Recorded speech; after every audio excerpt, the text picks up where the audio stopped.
Baiklah, sebelum kita mempersiapkan hati dan pikiran kita untuk mendengarkan sebagian dari isi firman Tuhan, sebaiknya kita berdoa. Kita satukan hati kita berdoa.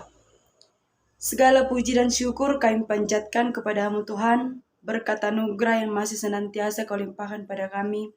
Engkau telah memberkati kegiatan kami, mulai dari aktivitas awal kami, hingga pada aktivitas kami pada yang akhirnya. Ya Tuhan, sebentar saat kami ingin mendengarkan sebagian dari si firman-Mu. Berkatilah terkhusus hamba-Mu ini Bapa yang ingin memberitakan firman-Mu. Berkatilah segala otak, hati, dan pikiran hamba, agar hamba dapat memberitakan firman-Mu sesuai dengan kehendak-Mu. Begitu juga Bapa, kami para pendengar khotbah-Mu, berkati hati kami, berkati pikiran kami, berikan kepada kami ketenangan, keseriusan dalam mendengarkan firman Tuhan, sehingga apapun nantinya yang kami dengarkan dapat kami maknai, dan dapat kami aplikasikan dalam kehidupan kami sehari-hari. Terima kasih ya Tuhan. Amin. Baiklah, nats yang menyapa kita pada pagi hari ini yaitu tertulis di dalam Matius 21 ayat 28 sampai 32. Beginilah firman Tuhan. Tetapi apakah pendapatmu tentang ini? Seorang mempunyai 2 anak laki-laki. Ia pergi kepada anaknya yang sulung dan berkata, "Anakku, pergi dan bekerjalah hari ini dalam kebun anggur." Jawab anak itu, "Baik, Bapak," tetapi ia tidak pergi. Lalu orang itu pergi kepada anak yang kedua dan berkata demikian. Dan anak itu menjawab, "Aku tidak mau," tetapi kemudian ia menyesal lalu pergi juga. Siapakah di antara kedua orang itu yang melakukan kehendak ayahnya? Jawab mereka. Yang terakhir, kata Yesus kepada mereka, "Aku berkata kepadamu, sesungguhnya pemungut-pemungut cukai dan perempuan-perempuan sundal akan mendahului kamu masuk ke dalam kerajaan Allah.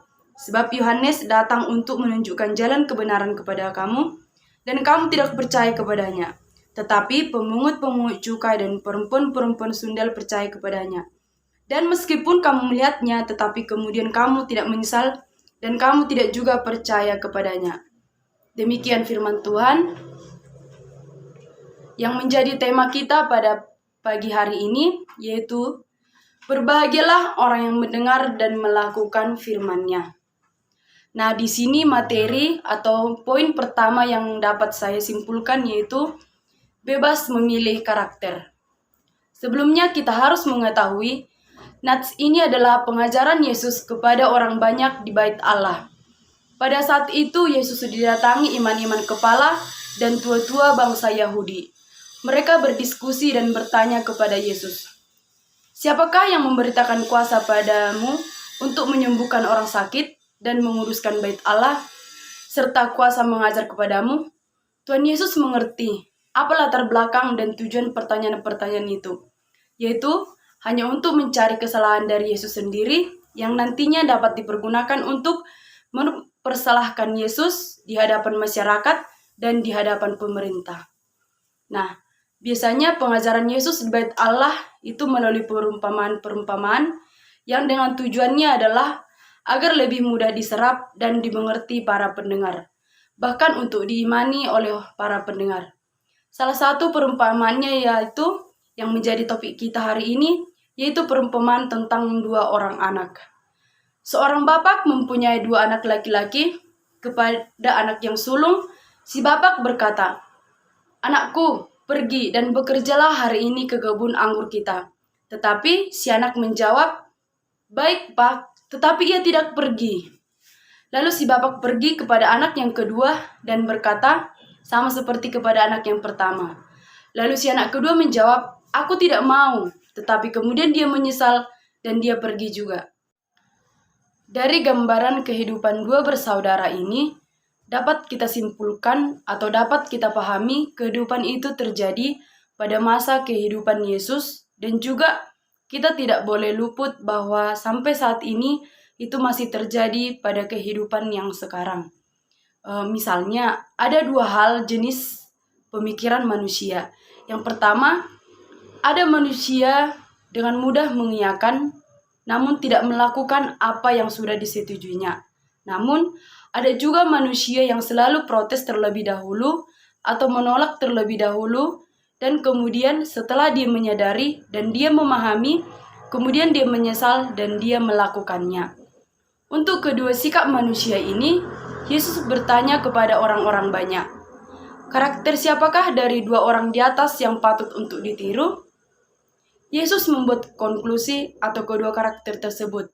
Dia tidak menyimpulkan salah satu karakter dua manusia itu yang benar. Namun, Yesus menawarkan pilihan kepada para pendengar. Itulah konklusi yang ditawarkan oleh Tuhan Yesus. Orang banyak bebas memilih karakter mana yang diikutinya.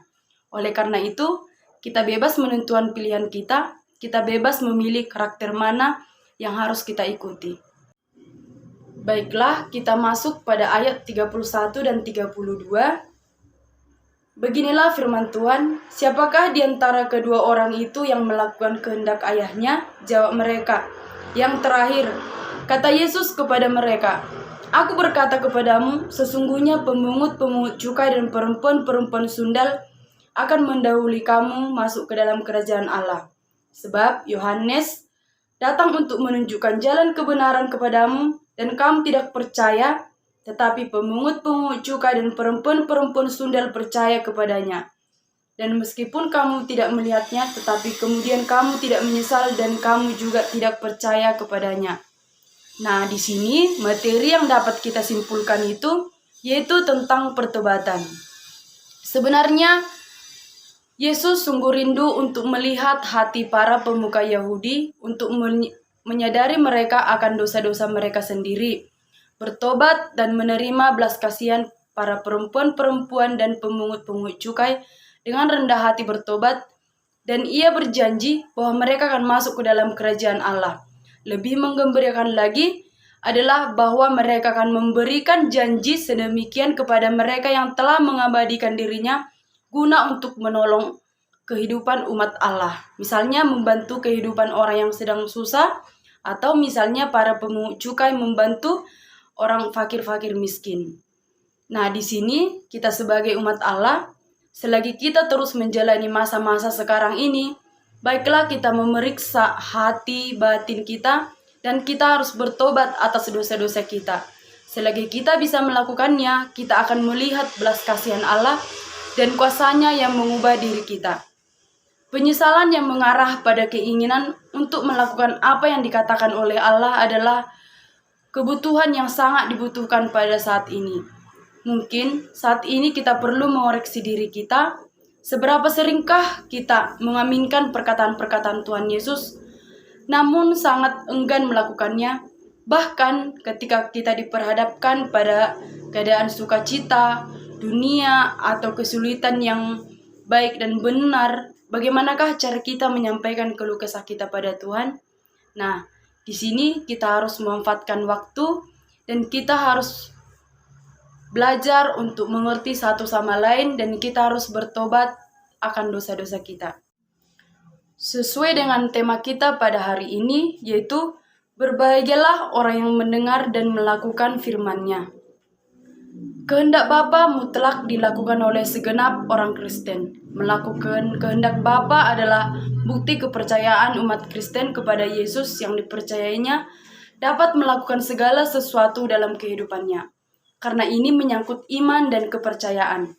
Biasanya, hal ini bebas ditawarkan kepada setiap umat.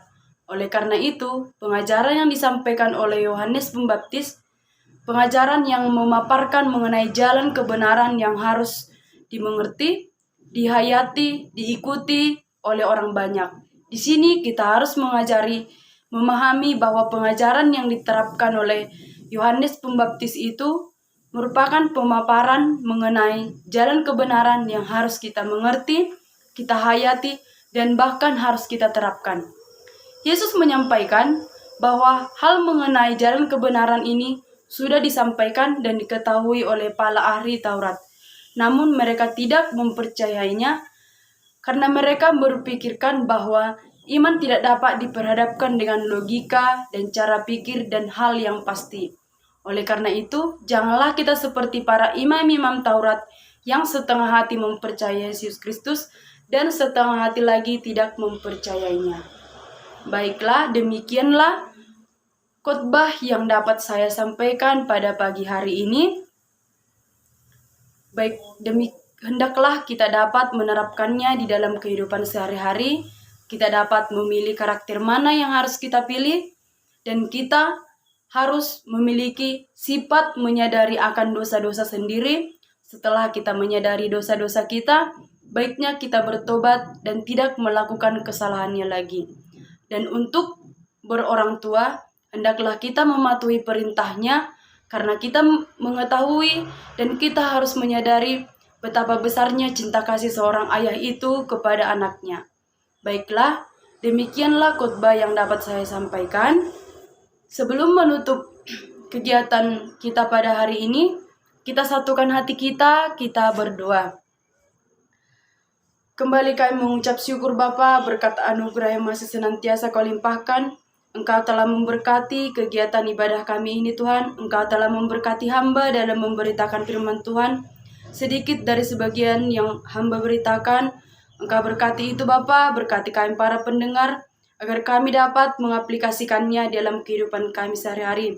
Ajari kami Bapa, agar kami dapat memiliki perilaku serta sifat yang mencerminkan kehidupan Yesus, dan kami dapat melakukan pertobatan sesuai dengan kehendak-Mu. Baiklah Pak, saat sebentar lagi kami akan melanjutkan kegiatan kami dalam sehari ini. Engkau yang memberkatinya, Engkau turut tangan dalam menjaga kami, agar kami dapat melaksanakan segala kegiatan kami sesuai dengan kehendak-Mu. Di balik semua ini Bapa, masih banyak dosa-dosa yang kami perbuat. Mohon Kau hapuskanlah itu Bapa, agar tidak terhalang kasih dan anugerah yang akan Kau berikan kepada kami. Terpuji dan termulia nama-Mu sekarang sampai selama-lamanya. Terima kasih ya Tuhan. Amin.